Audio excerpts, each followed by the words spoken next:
Hello குட்டீஸ், நாம இன்னைக்கு ஒரு பட்டுப்பூச்சி பத்தின கதையை தான் பார்க்க போறோம்.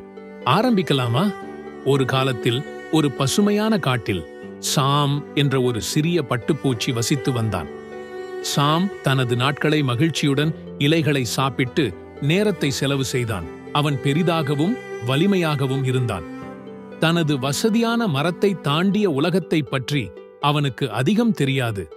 ஆனால் அவன் தனது எளிமையான வாழ்க்கையை நேசித்தான். ஒரு நாள் மார்ட்டின் என்ற ஒரு வயதான ஞானமுள்ள பட்டுப்பூச்சி சாமை பார்க்க வந்தார். சாம் அவரிடம் விரைவில் நீ உன் பட்டு நூலை நூற்கத் தொடங்கு என்று வலியுறுத்தினார். இந்த பட்டு நீ வளர உதவுவது மட்டுமல்லாமல் பலருக்கும் மதிப்புமிக்கதாக இருக்கும் என்று கூறினார். சாம் ஆர்வமாக இருந்தான். மதிப்புமிக்கது என்றால் என்ன? நீங்கள் என்ன சொல்கிறீர்கள் என்று அவன் கேட்டான். மார்ட்டின் சிரித்துக்கொண்டே, உன் பட்டு நூலை பயன்படுத்தி மனிதர்கள் துணிகள், பைகள் மற்றும் பல பொருட்களை தயாரிப்பார்கள். அது மென்மையானது, வலிமையானது மற்றும் அழகானது.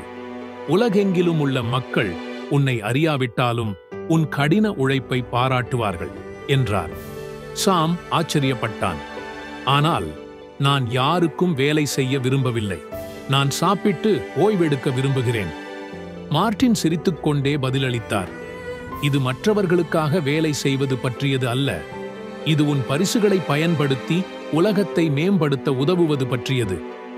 உன் பட்டு நூல் மக்களை சூடாகவும் வசதியாகவும் அழகாகவும் வைத்திருக்க உதவும். நீ செய்யும் ஒவ்வொரு சிறிய முயற்சியும் பெரிய தாக்கத்தை ஏற்படுத்தும். நாட்கள் செல்லச் செல்ல சாம் தனது பட்டு நூலை நூற்கத் தொடங்கினான். முதலில் அவன் விரக்தியாகவும் சோர்வாகவும் உணர்ந்தான். அது கடினமான வேலை. மேலும் சாம் வாழ்க்கையை அனுபவிக்க விரும்பினான்.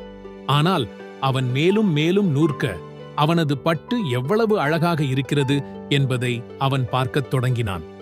அது மென்மையாகவும் பளபளப்பாகவும் அற்புதமான பொருட்களை உருவாக்குவதற்கு ஏற்றதாகவும் இருந்தது. சாம் இறுதியாக தனது பட்டு நூலை கோர்த்து முடித்தபோது அது ஒரு நல்ல கூடாக மாறியிருப்பதை உணர்ந்தான். அதற்குள் அவன் ஒரு அழகான பட்டாம்பூச்சியாக மாறினான். மாற்றத்தைக் கண்டு அவன் வியந்தான். ஆனால் மார்ட்டினின் வார்த்தைகளையும் அவன் நினைவில் வைத்திருந்தான். விரைவில் மனிதர்கள் மரங்களிலிருந்து பட்டுக்களை சேகரித்து அழகான ஆடைகளை தயாரிக்க பயன்படுத்தினர்.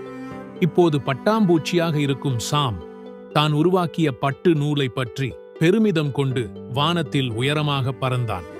தனது வேலை கடினமாக இருந்த போதிலும் அதுதான் நினைத்து பார்க்காத வழிகளில் மற்றவர்களுக்கு உதவியது என்பதை அவன் உணர்ந்தான். கதையின் நீதி என்னவென்றால், நம்மிடம் உள்ள பரிசுகள் எவ்வளவு சிறியதாக இருந்தாலும் மற்றவர்களுக்கு உதவ பயன்படும். கடின உழைப்பு முதலில் கடினமாக தோன்றலாம், ஆனால் அது நமக்கும் நம்மை சுற்றியுள்ள உலகிற்கும் பெரும் வெகுமதிகளை தருகிறது. ஓகே குட்டீஸ், பாய். நாம் அடுத்த கதையில சந்திப்போம்.